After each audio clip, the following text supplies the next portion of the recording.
வணக்கம். இன்னைக்கு வந்து நம்ம ஆப்டிடியூட்ல பெர்சன்டேஜ் அப்படிங்கிற டாபிக் வந்து டிஸ்கஸ் பண்ண போறோம்.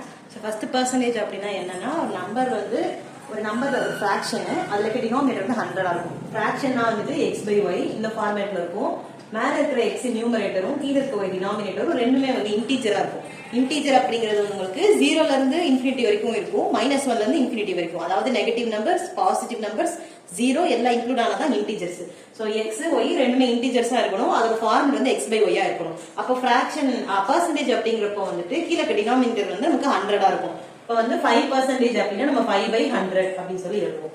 ஓகே, இது வந்து ரொம்ப பேசிக். நெக்ஸ்ட் வந்து இப்போ இதை வச்சு நம்ம ஒரு பேசிக் ப்ராப்ளம் எப்படி சால்வ் பண்ணலாம்னு பார்க்கலாம். அப்புறம் இதெல்லாம் பேஸ் பண்ணி நம்ம கொஞ்சம் ஹை லெவல் ப்ராப்ளம்ஸ் வந்து எப்படி சால்வ் பண்ணலாம் வரப்போற வீடியோஸ்ல வந்து பார்க்கலாம். இப்போ வந்து ஃபர்ஸ்ட் இங்க என்ன கொடுத்துருக்காங்கன்னா, ஒரு கிளாஸ்ல வந்து 200 ஸ்டூடெண்ட்ஸ் இருக்காங்க. there are 200 students present in the classroom. இதுல 65% வந்து பாய்ஸ் சொல்லிருக்காங்க. அப்ப எனக்கு ரிமைனிங் வந்து என்ன கண்டுபிடிக்கணும்னா, find the total number of boys. அப்ப 65% தான கொடுத்திருக்காங்க. நம்ம வந்து என்ன கண்டுபிடிக்கணும், அவங்க ஸ்ட்ரெngth எவ்வளவு இருக்காங்க அப்படி சொல்லி கண்டுபிடிக்கணும். இப்போ இங்க கொடுத்திருக்க நம்பர் வந்து உங்களுக்கு ரவுண்டிங் நம்பரா இருந்துச்சு அப்படின்னா, அதாவது 0 வச்சோ அந்த மாதிரி இருந்துச்சுன்னா உங்களுக்கு வந்து ஃபைண்ட் பண்றது ஈஸியா இருக்கும். இப்போ இங்க என்ன சொல்லிருக்காங்க, 65% வந்து பாய்ஸ். இப்போ நம்ம நார்மலாவே ஒரு 100ன்னு வச்சுக்கோங்க அந்த ஸ்டூடெண்ட்ஸ்.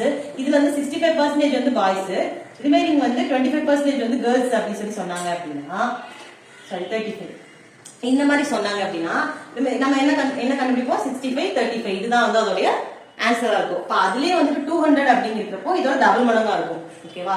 அப்ப 65%ன்றப்போ வந்து உங்களுக்கு ஃபர்ஸ்ட் 200ல பாருங்க, இதுல 50% அப்படிங்கிறப்ப 100 இருக்கும். அதே இது வந்துட்டு 60% அப்படிங்கிறப்ப 120 இருக்கும். அது நமக்கு என்ன கேட்டிருக்காங்க, 65. அப்ப நமக்கு வந்து 130. அப்ப 130 தான் நம்ம பாய்ஸோட ஸ்ட்ரென்த்தா இருக்கும். ஓகேவா? இது வந்து நம்ம கணிப்புல போடுறது. ஃபார்முலாவா எப்படி போடுறது அப்படின்னு பாத்தீங்கன்னா, 65% தானே கேக்குறாங்க. 65% வந்து ஆஃப் 200 இப்படி தான் கண்டுபிடிக்கணும். இப்ப 65% ஆஃப் 200ல இந்த 65% வந்து எவ்வளவு பேரு அப்படின்னு சொல்லி கண்டுபிடிக்கணும். அப்ப 200 65% கண்டுபிடிக்கணும்னா ஆஃப் போடணும். ஆஃப்ங்கிறது வந்து உங்களுக்கு மல்டிப்ளிகேஷனா இருக்கும். பெர்சன்டேஜ்னா நம்ம எப்படி டினோட் பண்ணுவோம், டிவைடட் பை 100. சோ 65/100 into 200 இந்த மாதிரி தான் கால்குலேட் பண்ணனும். சோ 0 0 கேன்சல் ஆயிடும். 65 into 2ங்கறப்ப உங்களுக்கு 130 ஸ்டூடண்ட்ஸ். அப்ப பசங்களோட ஸ்ட்ரெngth வந்து 130. இது நம்ம நார்மலா கணிப்புல போடுறது, இது நம்ம ஃபார்முலால போடுறது. ஓகேவா? நம்ம நார்மலா இப்ப 200 100 இருந்துச்சுன்னா ஈஸியா போடலாம். இப்ப 225 அந்த மாதிரி இருக்குன்னா நம்ம ஃபார்முலா யூஸ் பண்றப்போ நமக்கு ஈஸியா இருக்கும். ஓகேவா? இப்போ நெக்ஸ்ட் வந்து ஒரு ஃபிராக்ஷனை எப்படி வந்து நம்ம பெர்சன்டேஜ்ல எக்ஸ்பிரஸ் பண்றது, அப்புறம் ஒரு பெர்சன்டேஜ் எப்படி ஃபிராக்ஷன்ல எக்ஸ்பிரஸ் பண்றதுன்னு இந்த இதுல பார்க்கலாம். சோ ஃபர்ஸ்ட் இங்க கொடுத்திருக்காங்கல்ல 11/12. இது என்ன பண்ணணும் அப்படின்னு பாத்தீங்கன்னா, 11/12 100ஆல மல்டிப்ளை பண்ணிட்டு 100ஆல வந்து டிவைட் பண்ணணும். சோ இப்படி பண்றப்போ உங்களுக்கு வந்து அந்த டினாமினேட்டர் ஃபிராக்ஷன்ல இருக்க வேல்யூ வந்து உங்களுக்கு பெர்சன்டேஜா கன்வெர்ட் ஆகும். சோ அப்ப நீங்க வந்து இங்க QR/D மெத்தட்ல போட்டீங்க அப்படி பாத்தீங்கன்னா 91 2/3 உங்களுக்கு கிடைக்கும். கீழ வந்து உங்களுக்கு 100 கிடைக்கும். இதுக்கு பேரு மிக்ஸட் ஃபிராக்ஷன். நம்ம நார்மல் ஃபிராக்ஷன் எப்படி கன்வெர்ட் பண்ணுவோம்னா, 91 into 3 வந்திருக்க ஆன்சரோட மேல இருக்க அந்த நியூமரேட்டர் 2 வந்து ஆட் பண்ணுவோம். அதுதான் வந்து உங்களுடைய நார்மல் ஃபிராக்ஷனை கன்வெர்ட் பண்றது. அதாவது mixed fraction to normal fraction. Okay, நம்ம டைரக்டா மிக்ஸட் ஃபிராக்ஷன்ல எழுதி இருக்கோம். சோ இத நீங்க சால்வ் பண்ணீங்க அப்படின்னா உங்களுக்கு வந்து 91 2/3%. இந்த 100 எதுக்காக எழுதிக்கோம், நம்ம வந்து ஃபிராக்ஷன் வந்து டினாமினேட்டர் 100 இருந்தா தான் பெர்சன்டேஜா கன்வெர்ட் பண்ண முடியும். அதனால இத கன்வெர்ட் பண்றதுக்காக இந்த 100 இத வந்து நம்ம வந்து நார்மலா சேஞ்ச் பண்றதுக்காக into 100 வந்து போட்டுருக்கோம். சோ இத சால்வ் பண்ணீங்க அப்படின்னா 91 2/3% தான் உங்களுடைய ஆன்சர். இது வந்து நம்ம ஃபிராக்ஷன் டு பெர்சன்டேஜ் கன்வர்ஷன். அதே இது இப்போ உங்களுக்கு ஒரு மிக்ஸட் ஃபிராக்ஷனா இருக்கு, இத எப்படி நீங்க ஃபிராக்ஷனா கன்வெர்ட் பண்ணீங்க அப்படின்னா இது ரொம்ப சிம்பிள் தான். இது உங்களுக்கு பெர்சன்டேஜ்ல இருக்குன்னா ஃபர்ஸ்ட் மல்டிப்ளை பண்ணிக்கோங்க. 30 24 27 சோ 270. சோ 270 ஓட மேல இருக்க டினாமினேட்டர் 5 ஆட் பண்ணனும். ஓகே, அப்ப கீழ டினாமினேட்டர்ல 6 வரும். சோ இந்த மாதிரி போட்டீங்கன்னா 275 divided by 6 நமக்கு பெர்சன்டேஜ் இருக்கு ஆல்ரெடி. இந்த பெர்சன்டேஜ் வந்து நம்ம into 100 மாத்திக்கலாமா, டினாமினேட்டர்ல தான் 100 வரணும். சோ வந்து நம்ம 100 கீழ போட்டுப்போம். சோ வந்து ஆட் பண்ணீங்கன்னா 275 கீழ divided by 600. சோ இத நீங்க கேன்சல் பண்ணி சால்வ் பண்ணீங்க அப்படின்னா உங்களுக்கு 11/24. இதான் வந்து நமக்கு வந்து பெர்சன்டேஜ் வந்து ஃபிராக்ஷன் கன்வர்ஷன். இது ரெண்டும் வந்து ஒரு பேசிக் நம்ம தெரிஞ்சதுக்கு அப்புறம் தான் நம்ம உள்ள சம்ஸ்குள்ள போக முடியும். சரி, ஓகே. இப்போ வந்து சிம்பிளா கேக்குறாங்க 20% of 300. இதை எப்படி சால்வ் பண்ணலாம் அப்படின்னா, இதுக்கு ஒரு ஹிண்ட் இருக்கு. ஃபர்ஸ்ட் நம்ம வந்து 5 10 இதெல்லாம் ஞாபகம் வச்சுக்கலாம் ஈஸியா. இப்போ உங்களுக்கு क्वेश्चन வந்து எப்படி கேக்குறாங்கன்னா, 50% என்னன்னு சொல்லி கேக்குறாங்க அப்படின்னா இதை நம்ம 100%ஆ மாத்தணும். ஓகேயா? அப்ப நம்ம என்ன பண்ணலாம்னா நம்ம என்ன நம்பர் வந்து இது பண்றோமோ அந்த நம்பரை 2 ஆல டிவைட் பண்ணீங்கன்னா உங்களுக்கு 50% ஆன்சர் கிடைச்சிரும். இப்போ வந்து எனக்கு 100 இருக்கு அப்படின்னா 100ல 50% எவ்வளவுனா அது டிவைடட் பை 2 இருக்கும். இது வந்து பேசிக்கா தெரிஞ்சு வச்சுக்க வேண்டியது. இதே மாதிரி இப்போ 20% இருக்கு அப்படின்னா நான் நம்பர் வந்து எதால டிவைட் பண்ணணும்னா 5 ஆல டிவைட் பண்ணலாம். ஆக்சுவலா 5 2s are 10, 2 5s are 10, 100 வர்ற மாதிரி நீங்க கொண்டு வர்றீங்க. ஓகேவா? இப்போ அதுல எனக்கு 10% தான் எனக்கு வேணும் அப்படின்னா நம்பர் வந்து நான் எதால டிவைட் பண்ணுவேன்? 10 ஆல டிவைட் பண்ணுவேனா? ஓகே. இப்போ 100 தான் என் நம்பர்னா நீங்க கெஸ் பண்ணிக்கோங்க. 100 10 ஆல டிவைட் பண்ணா 10%. அப்ப 10%க்கு வந்து நீங்க என்ன பண்றீங்க? 10 ஆல டிவைட் பண்ணுங்க. இப்போ இதுல 5% நீங்க கண்டுபிடிக்க சொன்னீங்கன்னா அந்த நம்பர் 20 ஆல டிவைட் பண்ணிக்கலாமா? சோ அதே மாதிரி தான் 2%க்கும் இதெல்லாம் வந்து பேசிக்கா தெரிஞ்சு வச்சுக்கோங்க. இந்த இது வந்து தெரிஞ்சுக்கிட்டீங்கன்னா கொஞ்சம் உள்ள சால்வ் பண்றதுக்கு ஈஸியா இருக்கும். இதே மாதிரி நீங்க கான்ஸ்டன்டா ஞாபகம் வச்சுக்க வேண்டியது நிறைய இருக்கு. சோ இந்த வீடியோல நம்ம இதை மட்டும் தெரிஞ்சுக்கோங்க. ஜஸ்ட் இந்த 5 டேபிள்ல இருக்கிற நம்பர்ஸ் அந்த ஈவன் நம்பர்ஸ் மட்டும் நம்ம தெரிஞ்சுக்கலாம். இப்போ 20% ஆஃப் 30 300 தானே கேட்டிருக்காங்க. அப்ப நம்ம இப்போ 20% நம்ம என்ன செய்யணும்? நம்பர் 5 ஆல டிவைட் பண்ணணும். அப்ப எனக்கு 60 அவ்வளவுதான் ஆன்சர். இல்ல எனக்கு இந்த இது வேண்டாம் அப்படின்னு நினைச்சீங்கன்னா நார்மல் மெத்தட் சால்வ் பண்ணலாம். 20% 20/100 ஆஃப் மல்டிப்ளிகேஷன் இன்டு 300 சால்வ் பண்ணீங்க அப்படின்னா 3 2s are 6 60. ஓகே. இப்போ நெக்ஸ்ட் வந்து இதுவும் அதே மாதிரி தான் 60 kg ஆஃப் 60 kgங்கிறது வந்து வாட் % ஆஃப் 240 kg கேக்குறாங்க. இப்போ 240 kgங்கிறது வந்து உங்களுக்கு நார்மல் எக்ஸ். இப்போ இதுல எத்தனை % வந்து நீங்க போட்டீங்க அப்படின்னா என்ன % எனக்கு தெரியல. என்ன % வந்து நீங்க கொடுத்தீங்கன்னா உங்களுக்கு வந்து 60 kg வந்து உங்களுக்கு ஆன்சர் ஆகும்னு கேக்குறாங்க. 60 kg is what % of 240 kg? 240 kg ல 60 kgங்கிறது எவ்வளவு % ன்னு கேக்குறாங்க. அப்ப நான் x % ன்னு அத வச்சுக்கிறேன். இந்த 240 kg அப்படியே வச்சுக்கிறேன். இங்க எனக்கு 60 kg. அப்ப x % நான் x by 100 ன்னு எழுதுவேன். ஆஃப் மல்டிப்ளிகேஷன் போடுவேன். 240 equal to 60. சோ அப்ப நம்ம சால்வ் பண்றப்ப x equal to 60 இங்க டினாமினேட்டர்ல இருக்க 100 வந்து மேல போயிடும். அதுக்கு அப்புறம் வந்து மேல இருக்கிற அந்த 240 வந்து நம்ம டினாமினேட்டர்ல கொண்டு வந்துடுவோம். இப்ப சால்வ் பண்ணீங்கன்னா 0 0 கேன்சல் 1666 6 4s are 24. இங்க 4 கேன்சல் பண்ணீங்க அப்படின்னா இங்க வந்து 25.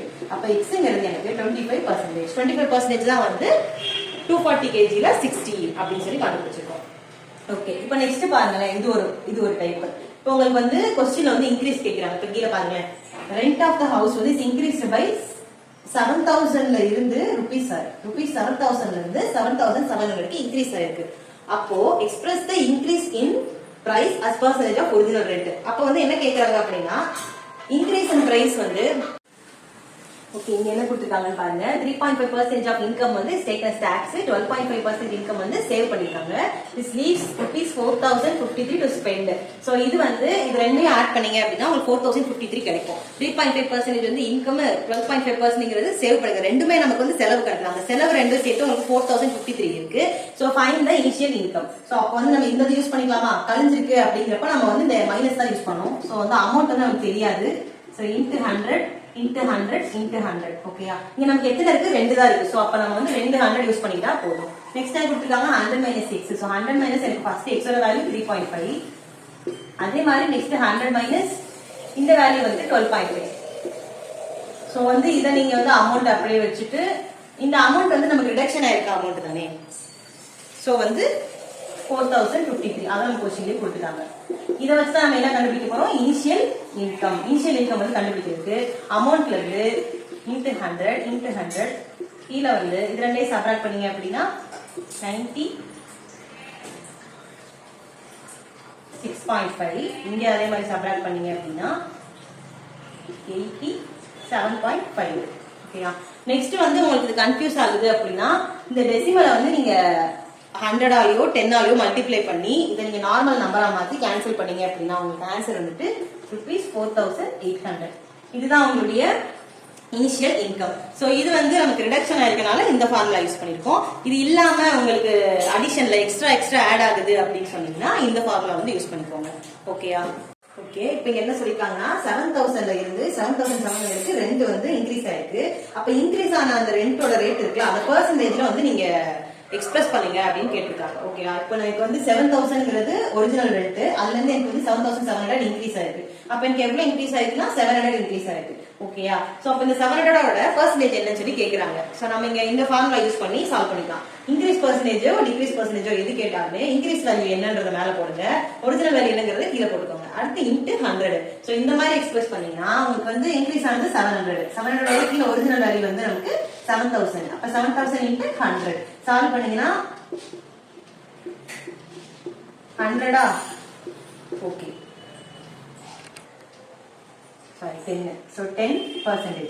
So நமக்கு என்ன கண்டுபிடிக்கணும்னா இன்கிரீஸ் பெர்சன்டேஜ்னா increase value divided by original value into 100%. அதே மாதிரி தான் டிக்ரீஸ்க்கும். சோ அப்ப நான் வந்து இன்கிரீஸ் ஆன 700 மேல போட்டுருக்கேன், கீழ வந்து 7000 இன்டு வந்து எனக்கு 100. சோ எனக்கு வந்து 10% ஆன்சரா கிடைக்கும். சோ எனக்கு வந்து 10% தான் என்னுடைய இன்கிரீஸ் இன் பிரைசஸ் பெர்சன்டேஜ். ஓகேயா? சோ இப்போ இது இல்லாம வேற எப்படி கேட்கலாம், இந்த இன்கிரீஸ் டிக்ரீஸ்ல எப்படி கேட்கலாம் அப்படின்னு பாத்தீங்கன்னா இந்த இது பாருங்க, the monthly income of a person வந்து 8000 rupees. If this income is increased by 20%, உங்களுக்கு வந்து 8000ங்கிறது உங்க இன்கம், 20% வந்து சேலரியோட இன்க்ரீஸ் ஆகுதுன்னு சொல்றாங்க. So then what will be the new monthly income? So 20% வந்து எதுல இருந்து இன்க்ரீஸ் ஆகுது, உங்க வாங்குற சேலரியில 20% இன்க்ரீஸ் ஆகுது. நம்ம எப்படி கண்டுபிடிக்கலாம்னா so 20% of 8000 என்னன்னு கண்டுபிடிச்சு அந்த 20% அந்த 8000ஓட ஆட் பண்ணிக்கலாம். So 20% of 8000 தானே, so அப்ப 20 by 100 into 8000 equal to 0 cancel ஆயிரும். So 2 8 are 16. So 1600 வந்து உங்களுக்கு கிடைச்சிருக்கு ஆன்சரா. So இப்ப இதுதான் வந்து 20% of 8000. நமக்கு என்ன கேக்குறாங்க, what will be the new monthly income? அதாவது மந்த்லி இன்கம் இருக்குது, இன்க்ரீஸ் ஆனதுக்கு அப்புறம் அதோட நியூ மந்த்லி இன்கம் என்னன்னு சொல்லி கேக்குறாங்க. சோ அப்ப எனக்கு 8000 தான் நார்மல் இன்கம், 1600 வந்து எனக்கு இதோட ஆட் ஆயிருக்கு. சோ இது வந்து 9600. சோ 9600 தான் வந்து என்னுடைய final new monthly income. So இது இப்படி இல்லாம வேற எப்படி சால்வ் பண்ணலாம்னா இந்த ஃபார்முலா யூஸ் பண்ணிக்கலாம். இங்க இருக்குல்ல இன்க்ரீஸோ டிக்ரீஸோ பை சம் வேல்யூ வந்துச்சுன்னா இன்க்ரீஸ்னா பிளஸ் பண்ணுங்க, இல்ல அப்படின்னா மைனஸ் பண்ணுங்கன்னு சொல்லிருக்காங்க. இப்போ 100 கொடுத்துருக்காங்களா, 100. இப்போ இங்க வந்துட்டு இன்க்ரீஸ் தானே இருக்கு, சோ பிளஸ் 20 கீழே டிவைடட் பை 100 இன்டு எக்ஸ்ங்கிறது என்ன அப்படின்னா அவங்களுக்கு நார்மலா கொடுக்குற இந்த ஃபர்ஸ்ட் அமௌண்ட் தான். அதாவது ஒரு 8000 கொடுத்துருக்காங்க, நார்மலா ஒரிஜினல் பிரைஸ் சொல்லுவாங்கல்ல, ஒரிஜினல் வேல்யூ வந்து 8000, அதுதான் இங்க வந்து கொடுக்கணும் நீங்க. சோ இதை வந்து நீங்க சால்வ் பண்ணீங்க அப்படின்னா வந்துட்டு 120 divided by 100 into 8000. So 0 cancel ஆயிடும். So இதனை மல்டிப்ளை பண்ணீங்க அப்படின்னா 9600. So நீங்க இந்த ஃபார்முலா மெத்தட்ல யூஸ் பண்ணிக்கலாம், இல்ல நம்ம ஆக்சுவல் மெத்தட்லயே சால்வ் பண்ணிக்கலாம். ஓகேயா? ஓகே, இப்போ நெக்ஸ்ட் பாருங்க. இப்போ வந்து 2 டைப்ஸ் வந்து இதுல இருக்கு. இது வந்து குவாண்டிட்டி வந்து நம்ம இப்போ நம்ம கிட்ட ஒரு இன்கம் இருக்கு, அது நம்ம செலவு போக மீதம் எவ்வளவு இருக்கு அப்படின்னு கொடுத்துருவாங்க. நீங்க வந்து உங்களோட ஒரிஜினல் இன்கம் என்ன அப்படின்னு கண்டுபிடிக்கிற மாதிரி கேட்பாங்க. இப்போ வந்து இதுல 2 டைப்ஸ் நம்ம பார்க்கலாம். ஃபர்ஸ்ட் பாருங்க, இப்போ X% ஆஃப் குவாண்டிட்டி வந்து ஆட் பண்ணிருக்காங்க, அதாவது அந்த இன்கம்ல வந்து இதை நீங்க ஆட் பண்ணிருக்கீங்க. நெக்ஸ்ட் Y% கொஞ்சம் ஆட் பண்ணிருக்கீங்க, நெக்ஸ்ட் அதே மாதிரி Z% வந்து நீங்க ஆட் பண்ணிருக்கீங்க. அந்த மாதிரி 3 இதை ஆட் பண்ணிருக்கீங்க. அப்போ ஒரிஜினல் அமௌண்ட் வந்து என்னவா இருக்கும் அப்படின்னு கேட்டாங்க அப்படின்னா இது வந்து அதோட ஃபார்முலா. அப்போ வந்து அமௌண்ட்டோட 100 மல்டிப்ளை பண்ணணும் 3 டைம்ஸ். 3% இருக்கனால 300 மல்டிப்ளை பண்ணிருக்கோம். கீழே வந்து பாத்தீங்கன்னா 100 plus X, 100 plus Y, 100 plus Z. இது வந்து நமக்கு இன்க்ரீஸ் இன் அந்த குவாண்டிட்டி எவ்வளவு இன்க்ரீஸ் ஆகுறத 100ஓட ஆட் பண்ணி நம்ம 100ஆல டிவைட் பண்ணிப்போம். அந்த டிவிஷனுக்கு 100 வந்து மேல மல்டிப்ளிகேஷனா இருக்கு. சோ அதுலயே வந்து X% ஆஃப் குவாண்டிட்டியை முதல்ல எடுத்துட்டீங்க உங்க சேலரியில இருந்து. அடுத்து Y% வந்து ரிமைனிங் சேலரியில இருந்து நீங்க எடுத்துட்டீங்க. அடுத்து Z% வந்து மிச்சம் இருக்கிற சேலரியில இருந்து Z% எடுத்துப்பீங்க. அதாவது உங்ககிட்ட ஒரு 1000 ரூபாய் இருக்கு அப்படின்னா அதுல இருந்து நீங்க ஃபர்ஸ்ட் வந்து ஒரு 200 எடுத்துட்டீங்க அப்படின்னா உங்களுக்கு வந்து ரிமைனிங் 800 இருக்கும். மறுபடியும் ஒரு 200 எடுத்தீங்க அப்படின்னா அப்ப உங்களுக்கு 600 இருக்கும். மறுபடியும் 200 எடுத்தீங்க அப்படின்னா உங்களுக்கு 400 இருக்கும். அந்த 200 நீங்க எங்க இருந்து எடுத்தீங்க, உங்களுக்கு அந்த அமௌண்ட் குறைஞ்சதுல இருந்து எடுத்திருப்பீங்க. அதுதான் இங்க கொடுத்துருக்காங்க. இருந்த அமௌண்ட்ல இருந்து 200 கழிச்சப்ப எனக்கு வந்த அமௌண்ட்ல தான் அந்த 200 கழிப்பீங்க. சோ அந்த மாதிரி வந்து நீங்க எடுத்துக்கணும். சோ அப்படி கொடுத்துருக்காங்கன்னா அதுக்கு இந்த ஃபார்முலா அமௌண்ட்டோட 300 வந்து மல்டிப்ளை பண்ணணும். கீழே அதே மாதிரி 100 minus X, 100 minus Y, 100 minus Z ஆல மல்டிப்ளை பண்ணிக்கணும். சோ இந்த XYZங்கிறது உங்களுக்கு வந்து அந்த என்னென்ன பொருள் வந்து நீங்க எடுத்துக்கீங்க, எவ்வளவு எடுத்துக்கீங்கன்ற அந்த வேல்யூ. சோ இங்க பெர்சன்டேஜ்ல தானே இருக்கு, அப்ப பெர்சன்டேஜ்ல போடணுமா கிடையாது, அந்த X ஓட வேல்யூ மட்டும் போட்டா போதும். இந்த பெர்சன்டேஜ் பதிலா நம்ம 100 மேல கொடுத்துருக்கோம்ல. சரி, ஓகே, இது வந்து ஃபார்முலா மெத்தட். இப்போ நம்ம இந்த ஆக்சுவலா மெத்தட்ல இது ரிலேட்டட் ஒரு ப்ராப்ளம் சால்வ் பண்ணலாம். ஓகே, இப்போ நெக்ஸ்ட் வந்து இது ஒரு டிஃபரெண்டான ப்ராப்ளம். இப்போ இங்க எப்படின்னா the salary of the worker வந்து is first increased by 5%, then decreased by 5%. What is the change in the salary? ஒரு salary இருக்கு, அதுல வந்து ஃபர்ஸ்ட் வந்து 5% இன்க்ரீஸ் பண்றாங்க, அடுத்து வந்து 5% டிக்ரீஸ் பண்றாங்க. அப்போ வந்து சாலரியோட சேஞ்ச் வந்து எப்படி இருக்குன்னு கேக்குறாங்க. நீங்க நினைப்பீங்க இப்போ வந்து நமக்கு ஒரு சேலரில 5% சேர்க்கிறாங்க, திரும்ப 5% அப்படியே கழிச்சிடுறாங்க, ஸோ அப்படியே அதே சேலரி அப்படியே தான் இருக்கும் அப்படின்னு நினைப்பீங்க. ஸோ அப்படி கிடையாது. இப்போ 100 தான் வந்து உங்க சேலரின்னு வச்சுக்கோங்க. ஃபார் எக்ஸாம்பிள் நீங்க எக்ஸ் வச்சு சால்வ் பண்ணலாம், ஆனா நமக்கு 100ன்னு எக்ஸாம்பிள் எடுத்துக்கலாம். இப்போ 100ல வந்து எனக்கு 5% வந்து நான் இன்க்ரீஸ் பண்ணணும். அதாவது 100ல 5% எவ்வளோன்னு கண்டுபிடிங்க. 100ல 5% அப்படின்னா உங்களுக்கு 5 தானே வரும். 100ல 5%, அதாவது 5% ஆஃப் 100 வந்து உங்களுக்கு என்ன வரும்? 5 தான் வரும். ஓகே. ஸோ அப்போ வந்துட்டு என்ன சொல்றீங்க அப்படின்னா 5. அப்போ வந்து உங்களுக்கு 100ஓட ஒரு 5 வந்துட்டு ஆட் ஆகும். அப்போ என் சேலரி இருக்கு 5% இன்க்ரீஸ் ஆயிருக்கு. அப்போ இன்க்ரீஸ் ஆச்சு அப்படின்னா 5/100 இன்ட்டு 100 அப்போ வந்து நீங்க சால்வ் பண்ணிட்டு உங்களுக்கு 5 கிடைக்கும். அதை வந்து நம்ம ஆட் பண்ணிக்கணும், ஏன்னா இன்க்ரீஸ் ஆயிருக்கு. அப்ப எனக்கு 105ங்கிறது என்னோட சேலரி கன்வெர்ட் ஆயிருக்கு. இப்போ நான் அகைன் என்ன பண்ணணும்? டிக்ரீஸ் பண்ணணும். ஸோ டிக்ரீஸ்னா திரும்ப நான் 100ல இருந்து 5% வந்து சப்ராக்ட் பண்ணுவேன் அப்படின்னா பண்ணக்கூடாது. நம்ம என்ன பண்ணணும்னா டிக்ரீஸ் பண்றது கிடைச்சிருக்க இந்த வேல்யூல இருந்து பண்ணணும். அதாவது இன்க்ரீஸ் 5% ஆனதுக்கு அப்புறம் உங்களுக்கு 105 மாறிடுச்சுல. இப்ப இந்த 105ல இருந்து இதுக்கு 5% எவ்வளவு கண்டுபிடிச்சு அதை வந்து நீங்க 105 வந்து சப்ராக்ட் பண்ணணும். சோ அப்ப வந்து இதை நீங்க சால்வ் பண்ணீங்க அப்படின்னா 1 டைம்ஸ் 20 ஓகே அவ்வளவுதான். இங்க வந்து 2 1 4. இப்போ எனக்கு 21/4 இருக்கு. இதை நீங்க மறுபடியும் சால்வ் பண்ணீங்க அப்படின்னா 5.25 இதுதான் வந்து உங்களுக்கு ஆன்சரா இருக்கும். 5.25ங்கிறது உங்க ஆன்சர். ஸோ அப்ப நான் வந்து எனக்கு இந்த 105ல இருக்கிற இந்த 5% சப்ராக்ட் பண்ணணும். அப்போ 105ல இருந்து நான் 5.25 சப்ராக்ட் பண்ணணும்.